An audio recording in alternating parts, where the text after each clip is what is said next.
এই গরমে sweat proof water proof makeup যদি তোমরা করতে চাও তবে প্রত্যেকটা স্টেপ কিন্তু ফলো করো। আমি ফার্স্টে আইস নিয়েছি, নিয়ে পুরো ফুল ফেসটাকে দিয়ে দিচ্ছি যাতে আমার ঘাম না হয়। ঘাম হলে কিন্তু মেকআপ বসবে না। হ্যাঁ, মেকআপের পরে যদি ঘাম হয় তাহলে কোনো ব্যাপার না। আর এখন আমি দিচ্ছি ময়শ্চারাইজার, তারপরে দিয়ে দিচ্ছি অ্যালোভেরা জেল। প্রাইমার তোমরা যে কোনো দিতে পারো, আমি দিচ্ছি অ্যালোভেরা জেল কারণ একটু ঠান্ডা ঠান্ডা ছিল তার জন্য। মানে অ্যালোভেরা জেলটা ঠান্ডা ছিল, এমনি ওয়েদার কিন্তু ভীষণ গরম আমাদের এখানে। আর তারপর আইব্রোসটা ফিল করে নিচ্ছি একটা ব্ল্যাক শ্যাডো দিয়ে, তোমরা চাইলে এখানে ব্রাউন শ্যাডো দিতে পারো। দিয়ে পুলি ব্রাশ ভালো করে ব্লেন্ড করে নিচ্ছি।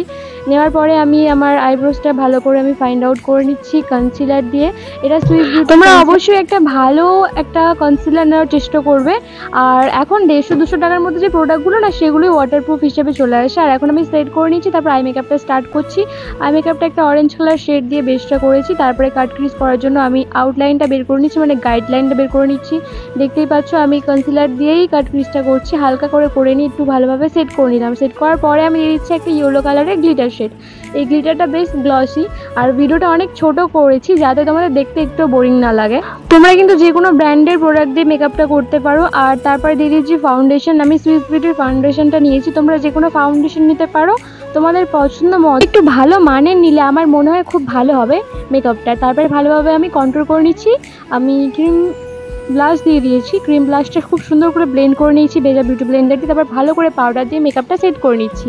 আর মেকআপ সেট করার পরে যদি তোমরা কন্ট্রোল আর ব্লাশটা পাউডার দিয়ে করো তাহলে খুব ভালো, মানে পাউডার ব্লাশ পাউডার কন্ট্রোলের কথা বলছি আমি, তাহলে কাট আউটটা খুব সুন্দর লাগে ফেসে। আর এখন আমি ব্লাশ ইউজ করে নিচ্ছি, আর কন্ট্রোলটা আমি হালকা করেই করেছি। আর হালকা করে আবার ব্লাশ দিয়ে দিচ্ছি যাতে একটু দেখতে বেশি সুন্দর লাগে আর কাট আউটটা ভালো লাগে দেখে মুখটার। তারপরে সেটিং স্প্রে দিয়ে ফুল ফেসটাকে আমি সেট করে নিচ্ছি যাতে মেকআপটা লং লাস্টিং হয় আর অনেকক্ষণ স্টে করে। লাইনারটা আমি অফ ক্যামেরাতেই পরে নিয়েছি। আর কাজলটা আমি যেরকমভাবে দিই সেরকমভাবেই দিচ্ছি। আমার এরকমভাবে কাজল পরতে একটু বেশি ভালো লাগে। তারপর লিপ লাইনার দিচ্ছি, দিয়ে তারপর দিচ্ছি আমি লিপ গ্লস দিয়ে আমার লিপস্টিকটা কমপ্লিট করে নিচ্ছি।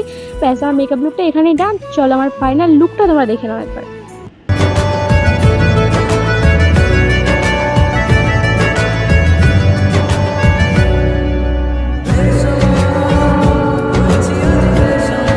এবারে আমি ওয়াটারপ্রুফ টেস্ট করে দেখাচ্ছি। পুরো জলটাই দেখতে পাচ্ছ আমি ঢেলে নিলাম মুখেতে। আর হ্যাঁ, আমি টিস্যুটা দিয়েও দেখাবো। আর এই মেকআপটা যদি তোমরা একটু ভালো প্রোডাক্ট নিয়ে ইউজ করো, আর এখন বেশিরভাগ 150 বা 200 টাকার প্রোডাক্টগুলো না ওয়াটারপ্রুফভাবেই পাওয়া যায়, ঠিক আছে। আর যদি তোমরা ভালো করে পাউডার দিয়ে সেট করো তাহলে একেবারেই ওয়াটারপ্রুফ আর সোয়েট প্রুফ হয়ে যাবে। আর প্রত্যেকটা স্টেপের পরে অবশ্যই কিন্তু একটু গ্যাপ দিয়ে দিয়ে সব প্রোডাক্টগুলো ইউজ করবে, তাহলে মেকআপটা পুরো ওয়াটারপ্রুফ হয়ে যাবে, ঠিক আছে। অবশ্যই পাউডার দিয়ে ভালো করে সেট করতে হবে কিন্তু, নাহলে একদমই ওয়াটারপ্রুফ হবে না। আর স্মাচ প্রুফ তো হবেই না।